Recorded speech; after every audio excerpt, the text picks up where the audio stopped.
Berikut ini adalah tujuan yang kelima, tujuan yang hendak dicapai oleh audit sistem informasi berbasis risiko. Audit yang dilakukan ini ditujukan terhadap sumber data atau source data. Untuk apa? Untuk meminimalkan ancaman. Ada dua ancaman yang bisa kita lihat, inaccurate source data, kemudian unauthorized source data. Ini ada maknanya, nanti coba dicari tahu sendiri. Nah, kemudian untuk bisa meminimalkan ini, apa yang perlu dilakukan oleh auditornya, yaitu menentukan kontrolnya. Ada bisa digunakan untuk meminimalkan atau menghilangkan kemungkinan terjadinya ancaman tersebut. Ini kontrolnya ada di sebelah kanan. Oke, kemudian kita masuk ke tujuan yang ke-6 di dalam audit sistem informasi berbasis risiko. Yang ke-6 ini tujuannya itu adalah untuk meminimalkan ancaman yang terkait dengan file data yang masuk ke dalam sistem informasi. Ancamannya harus diminimalisir. Ada dua ancaman yang menjadi perhatian, yaitu destruction of store data from error, from hardware and software malfunction, kemudian sabotase. Kemudian yang kedua, unauthorized modification or disclosure of store data. Nah, ini bagaimana meminimalkannya? Ya, menggunakan kontrol yang ada di sebelah kanan. Nah, ini coba nanti dilihat. Jadi sebetulnya tidak sulit. Berbagai macam tujuan yang hendak dicapai oleh audit sistem informasi berbasis risiko telah disampaikan semuanya. Sekarang kita akan masuk ke materi yang lain. Ya, salah satu materi yang menjadi perhatian kita itu adalah teknik audit atau audit teknik used to test program. Jadi ini merupakan teknik audit yang digunakan untuk menguji program. Ada beberapa cara di dalam melakukan pengujian terhadap program dengan menggunakan teknik audit berikut ini. Yang pertama, Integrated Test Facility (ITF) dengan menggunakan data fiktif atau menggunakan input fiktif. Yang kedua, snapshot teknik.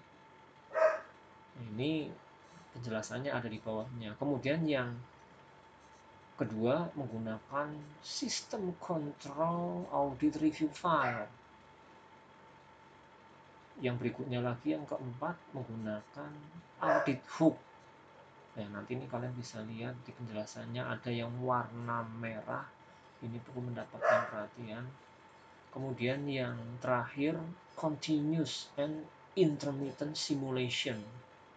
Ini sebetulnya hampir sama dengan sistem control audit review file, tetapi untuk DBMS.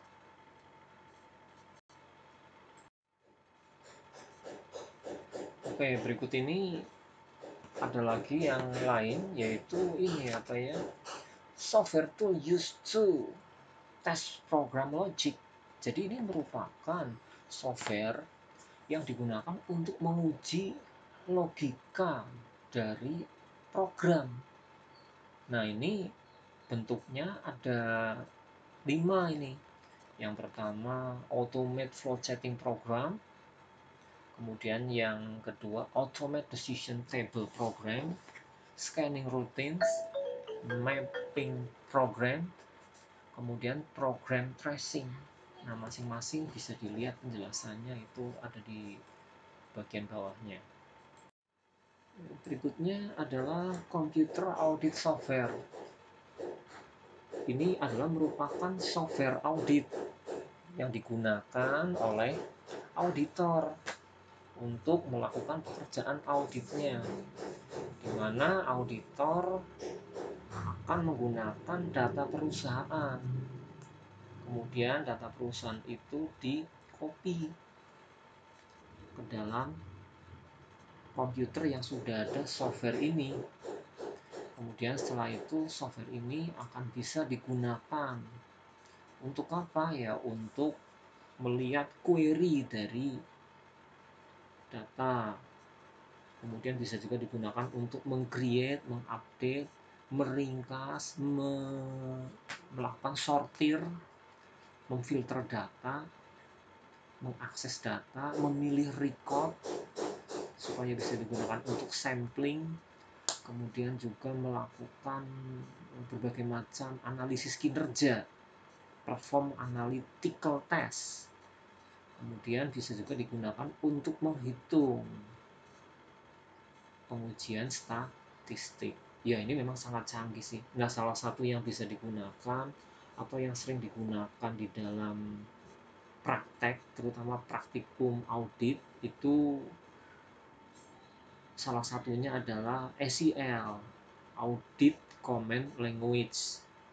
Itu softwarenya ada. Kalau memungkinkan, cobalah nanti dicari sendiri saja oleh kalian.